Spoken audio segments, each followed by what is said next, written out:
नमस्कार बाल मित्रों, कैसे हो? हमारे जीवन में कई सारी समस्याएं, आपत्ति, विपदा, मुश्किलें आती है, तब हम किसे याद करते हैं? हाँ, हम प्रभु को याद करते हैं, ईश्वर को याद करते हैं, परमात्मा को याद करते हैं। तो बाल मित्रों, हमारे जीवन में कई उतार चढ़ाव आते हैं, तब सबसे पहले याद हमें किसे आती है? ईश्वर की आती है।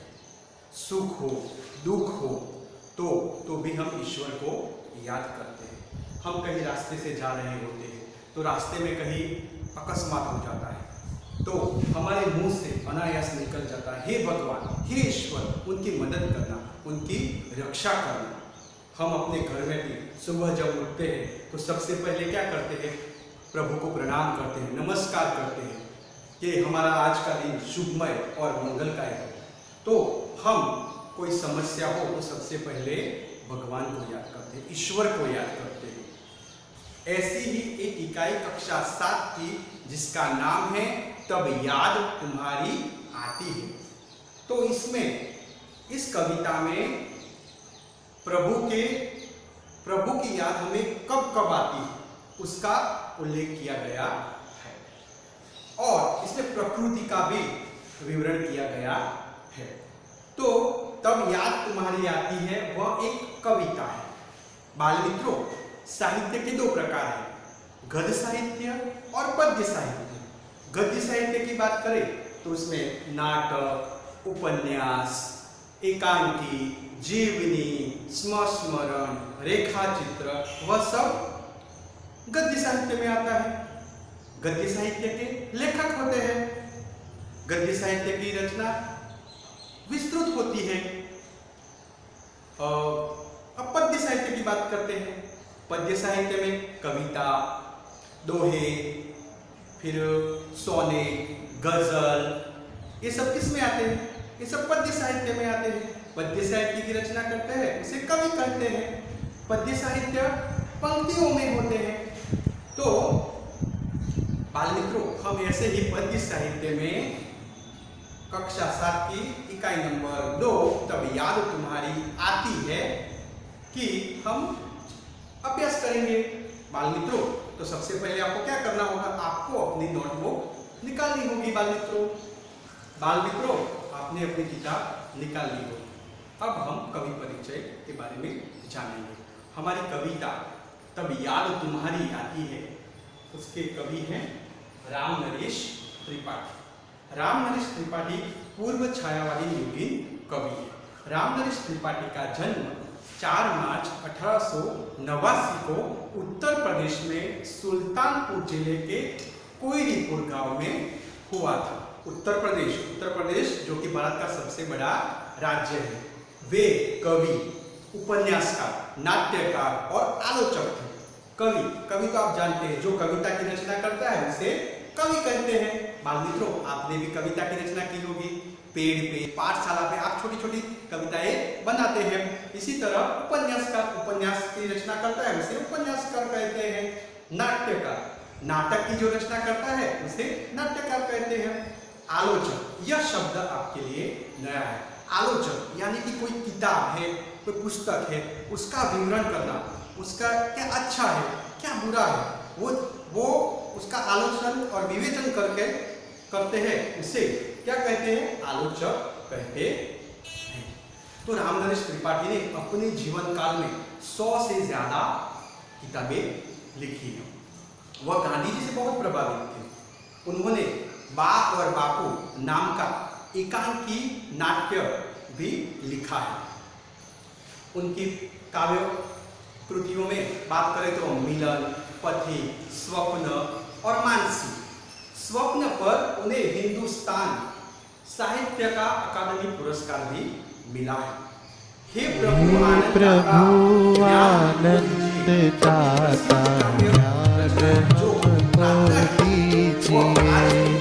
शीघ्र सारे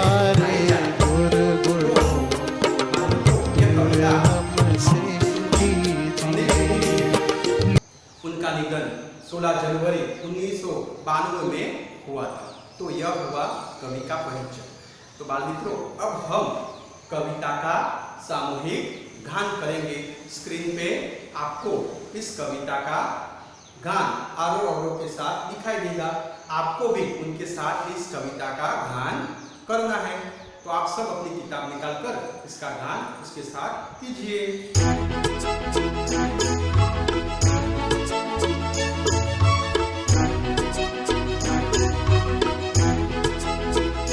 जब बहुत सुबह चिड़िया उठकर कुछ गीत खुशी के गाती है, जब बहुत सुबह चिड़िया उठकर कुछ गीत खुशी के गाती है, कलियां दरवाजे खोल खोल जब दुनिया पर मुस्काती है, खुशबू की लहरें जब घर से बाहर या दौड़ लगाती है, खुशबू की लहरें जब घर से बाहर या दौड़ लगाती है, हे जग के सृजनहार प्रभु तब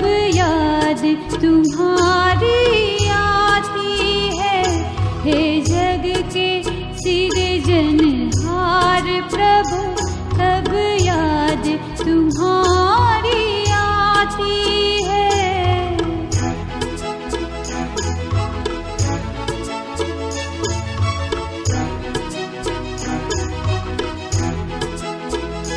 जब छम छम बूंदें गिरती है, बिजली चम चम कर जाती है, जब छम छम बूंदें गिरती है, बिजली चम चम कर जाती है, मैदानों में वन बागों में जब हरियाली लहराती है, जब ठंडी ठंडी हवा कहीं से मस्ती ढोकर लाती है, जब ठंडी ठंडी हवा कहीं से मस्ती ढोकर लाती है, हे जग के सृजनहार प्रभु तब याद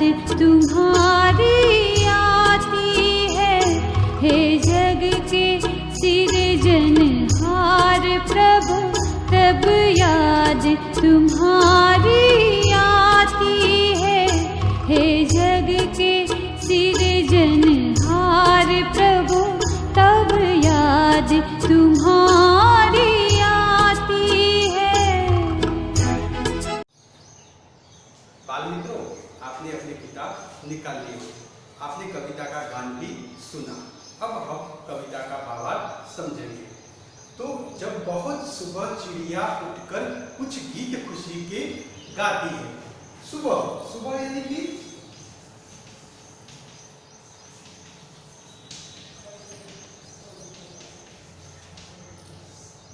सुबह यानी कि प्रातःकाल, चिड़िया चिड़िया यानी कि पक्षी पंखी,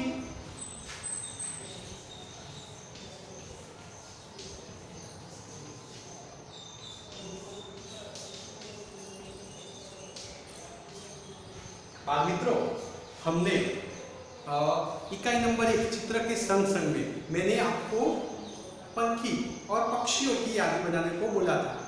आपने वो यादी बना ली होगी। पक्षी कौवा और कोयल दोनों कैसे दिखते हैं?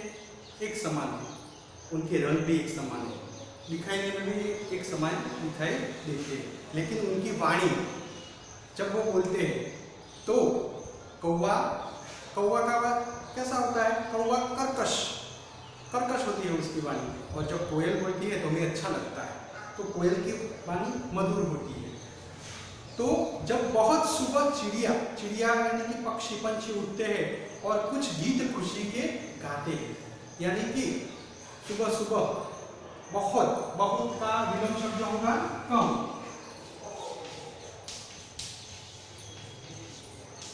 बहुत तो कम। ये विलोम शब्द, विलोम यानी कि विरुद्ध।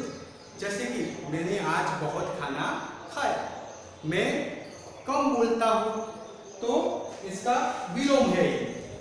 तो सुबह सुबह में बहुत सारे पक्षी बोलते हैं और गीत गाते हैं, तब ईश्वर प्रभु आपकी याद आती है। कलियां दरवाजे खोल खोल जब दुनिया पर मुस्कान। कलियां, कलियां यानी कि पुष्प, फूल, फूल का एक खिलने की पहले की स्थिति।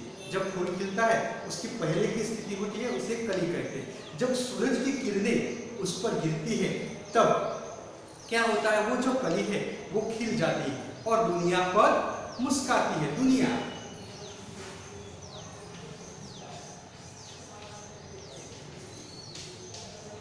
विश्व, जग। तो सुबह सुबह कलियां खिलती है और जब सूरज की किरणें उस पर गिरती है तो क्या होता है, वह दुनिया पर मुस्काती है। खुशबू की लहरें जब घर से बाहर आ दौड़ लगाती है। खुशबू, जब वह फूल खिल जाता है तब उसमें से बहुत सारी खुशबुएं आती है और वह सारी खुशबुएं जब आती है तब वातावरण के साथ वह हवा में मिल जाती है और हमें आनंदित करती है। तब हे जग के सृजनहार प्रभु तब याद तुम्हारी आती है। जग के सृजनहार, सृजनहार यानी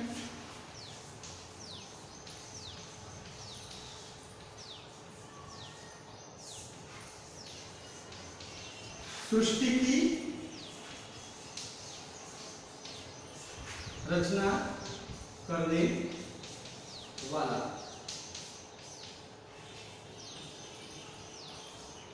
प्रभु, ईश्वर, भगवान जो सृष्टि की रचना करता है उसे क्या कहते हैं, सृजनहार कहते हैं। तो प्रभु की याद हमें कब आती है, सुबह सुबह जब चिड़िया चहचहाती है तब प्रभु की याद आती है, वो गीत गाती है तब प्रभु की याद आती है, कलियां जब खिलती है तब ईश्वर की याद आती है, जब पुष्प में से सुगंध आती है तब ईश्वर की याद आती है। तो यहाँ पर क्या है, प्रभु की याद हमें कब कब आती है उसका उल्लेख किया गया है। आप देख सकते हैं खुशबू, खुशबू का विलोम क्या होगा, बदबू। खुशबू तो बदबू, खुशबू, खुशबू। मैंने आज फूल की खुशबू ली, बदबू। आज हमारे घर के पास गटर की बदबू आ रही थी। तो ये क्या है, विपरीत शब्द है। जब छम छम बूंदे गिरती है, बिजली चमचम कर जाती है, मैदानों में वन बागों में जब हरियाली लहराती है। तो जब छम छम, छम छम करके क्या, बूंदे, जब बारिश का मौसम होता है तो आसमान से बूंदे गिरती है, उसका आवाज कैसी होती है, छम छम। बिजली चमचम कर जाती है, बिजली आसमान में हम देखते हैं तो बिजली चमचम कर जाती है। मैदानों में, वन बागों में, मैदानों में और वन और बागों में, बाग यानी कि उपवन, मैदानों में जब हरियाली लहराती है, हरियाली,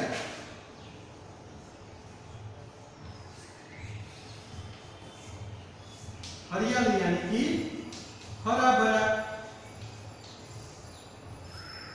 जब गर्मी का मौसम होता है तो हम देखते हैं कि सब सूखा पड़ा होता है, गर्मी के कारण सब पेड़, वृक्ष सब क्या हो जाता है, सब सूख जाता है।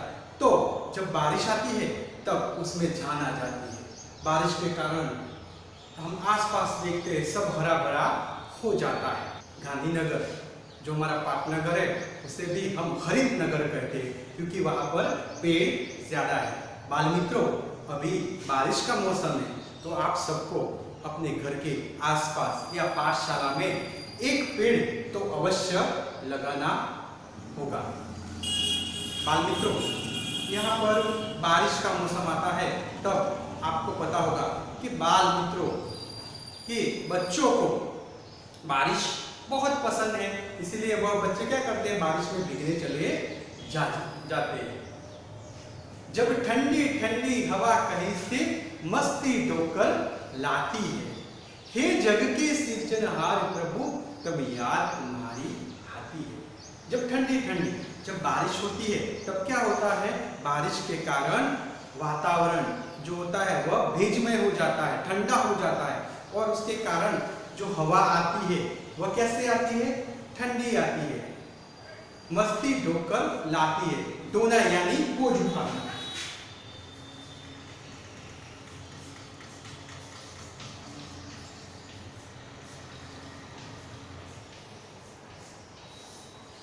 यानी कि जो बारिश गिरती है जब, तब क्या होता है, उसकी ठंडी ठंडी हवा हमारे शरीर को कंपित करती है और हमें बहुत अच्छा लगता है।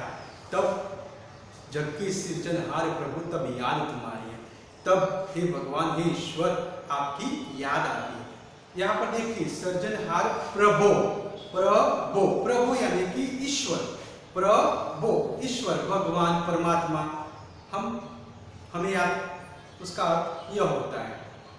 और तो यहाँ पर हमने देखा इस कविता में क्या क्या भगवान की याद हमें कब कब आती है, जब सुबह चिड़िया उठती है और गीत गाती है, कलियां खिलती है, पुष्प की सुगंध आती है, बारिश गिरती है, बिजली चमचम करती है और ठंडी ठंडी हवा आती है, तब हमें भगवान आपकी याद आती है। आपने ये कविता का ध्यान कर लिया। अब आप इस कविता को अपनी नोटबुक में भी लिखना है और इसे तैयार भी करना है। तो इस कविता में प्रभु की याद हमें कब आती है उसका उल्लेख और वर्णन किया गया है। बाल मित्रों, अब हम अभ्यास देखेंगे। पहला प्रश्न, प्रश्नों के मौखिक उत्तर दीजिए। सुबह होते ही क्या क्या होता है, कौन बताएगा? हाँ, सुबह होते ही चिड़िया चहचहाती है, कलियां खिलती है और पुष्प में से सुगंध आती है। दूसरा प्रश्न, मैदानों में हरियाली कब लहराती है, कौन बताएगा? हाँ, जब बारिश आती है तब मैदानों में हरियाली लहराती है। तीसरा प्रश्न, आपको प्रभु की याद कब आती है, कब आती है आपको प्रभु की याद? हाँ, जब कोई समस्या हो, मुश्किल हो, सुख में दुख में हमें प्रभु की याद आती है। तुम सुबह में उठकर क्या क्या देखते हो, आप सुबह में उठकर क्या क्या देखते हैं? इसका उत्तर भिन्न भिन्न प्रकार से आएगा। जैसे कि कोई शहर में रहता है या नगर में रहता है तो वह इमारतें देखेगा, बड़ी बड़ी बिल्डिंगें देखेगा। अगर गांव में रहता है तो आसपास हरियाली देखेगा, नदी देखेगा। तो इसका उत्तर भिन्न भिन्न प्रकार से आ सकता है। बाल मित्रों, अब हम दूसरा प्रश्न देखेंगे। चित्र को देखिए और वचन परिवर्तन कीजिए। तो यहाँ पर कुछ चित्र दिए गए हैं और कुछ वाक्य दिए गए हैं। तो वचन के दो प्रकार हैं, एक वचन और बहुवचन। एक वचन किसी एक व्यक्ति, वस्तु और पदार्थ की बात की गई हो तो उसे एक वचन कहते हैं। बहुवचन किसी एक से ज्यादा व्यक्ति, वस्तु और पदार्थ की बात की गई हो तो उसे बहुवचन कहते हैं। जैसे कि लड़का, तो उसका बहुवचन क्या होगा? लड़के। यहाँ पर कुछ चित्र और वाक्य है, उसको हम देखेंगे। जैसे कि पहला चित्र है चिड़िया और वहां पे 3 चिड़िया है। तो यहाँ पर वाक्य है चिड़िया उड़ रही है। तो क्या होगा? चिड़िया उड़ रही है।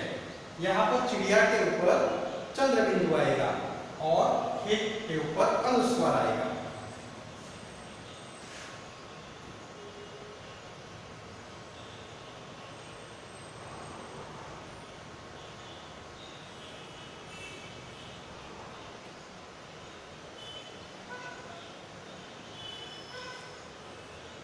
यहाँ पर आप देख सकते हैं इस वाक्य में दो परिवर्तन हुए।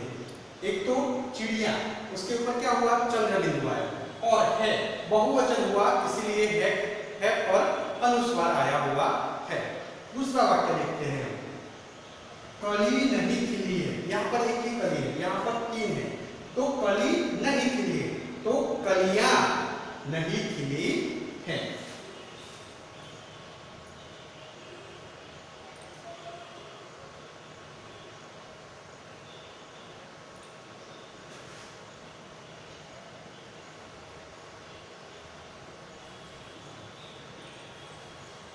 यहाँ पर भी आप देख सकते हैं दो परिवर्तन हुए, कली का कलिया हो गया और है पे अनुस्वार आया हो गया। अब तीसरा वाक्य, बूंद गिरती है, यहाँ पर एक ही बूंद है और यहाँ पर 3 है, तो बूंद क्या हो जाएगा, बूंदे, और है पे क्या आएगा, अनुस्वार।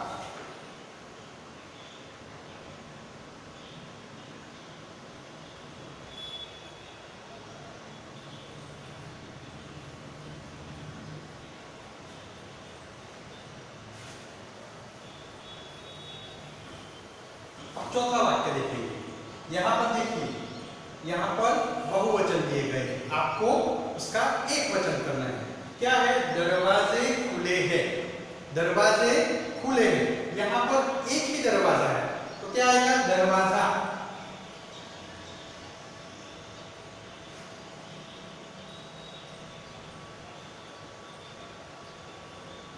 यहाँ पर आप देख सकते हैं है पे अनुस्वार है, यहाँ पर है पे अनुस्वार नहीं आएगा। पांचवा वाक्य, लड़कियां खेल रही है, यहाँ पर आप देख सकते हैं एक से ज्यादा लड़कियां हैं, यहाँ पर एक ही है, तो लड़की खेल रही है।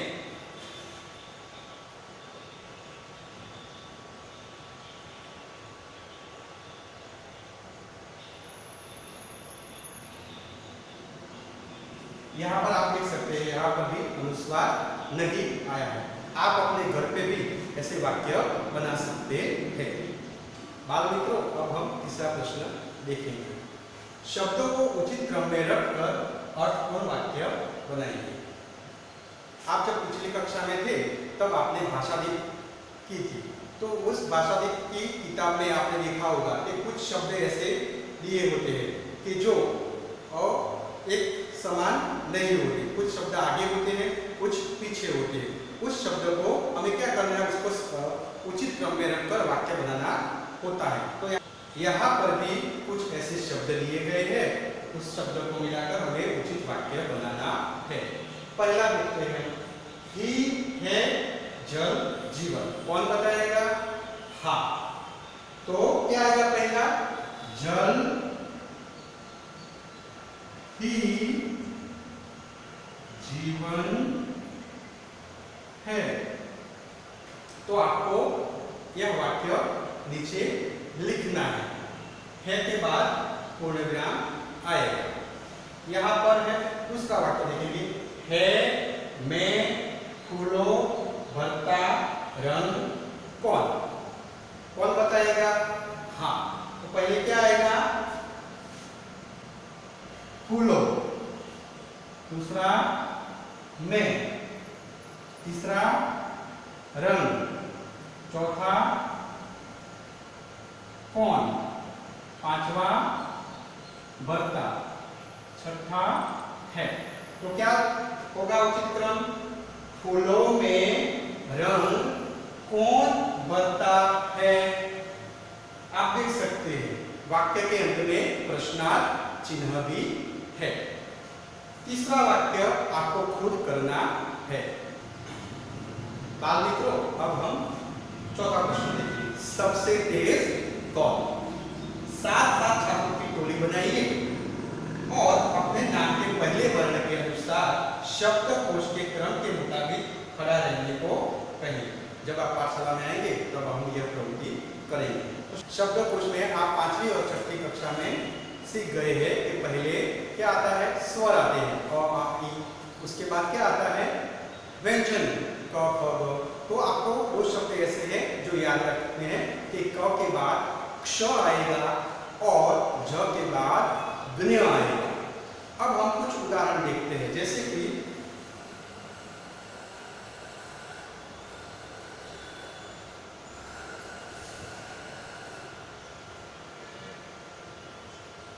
कमल, अमर,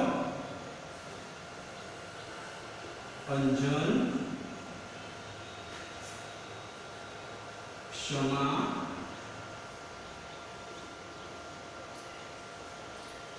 सागर। आप देख सकते हैं यहाँ पर 5 शब्द दिए गए। तो सबसे पहले कौन क्या आएगा, कौन बताएगा, हाँ, सबसे पहले क्या आएगा? अंजन। क्यों सबसे पहले आएगा? क्योंकि उसके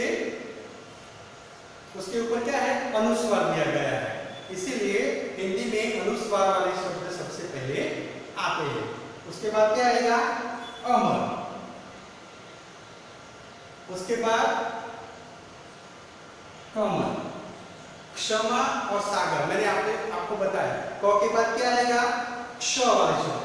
तो चौथा आएगा क्षमा और पांचवा आएगा सागर। अब पांचवा प्रश्न देखते हैं।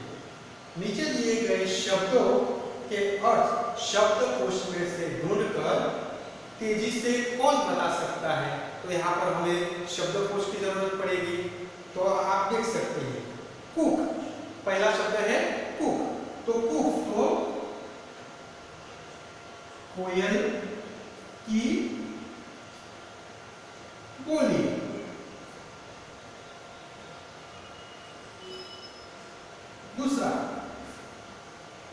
दूसरा है इरादा। इरादा यानी संकल्प।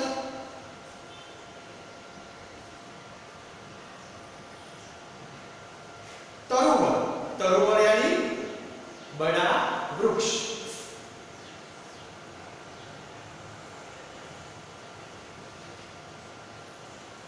चौथा और पांचवा मुक्त और गुजारिश आपको खुद लिखना है। बाल मित्रों, हमने इस कविता में उसका गान करना सीखा, फिर उसका भावार्थ देखा, फिर प्रश्नों के उत्तर देखे, फिर उचित क्रम में कैसे वाक्य लिखते हैं वह सीखे। फिर आप देख सकते हैं यह सबसे तेज कौन में हमने शब्दकोश को कैसे लिखना है वह सीखा, और शब्दकोश में से तेजी से कौन ढूंढ सकता है वह भी देखा। तो आपको यह सब अपने घर पे रहकर यह अपनी नोटबुक में लिखना है। अब हम अगले एपिसोड में मिलेंगे। धन्यवाद। મિત્રો, આવા જ વધુ વિડીયો જોવા માટે અમારી YouTube ચેનલને લાઈક કરો, શેર કરો અને સબસ્ક્રાઇબ કરો. તેમજ નવા વિડીયોના નોટિફિકેશન મેળવવા માટે બેલ આઇકોનને પ્રેસ કરો.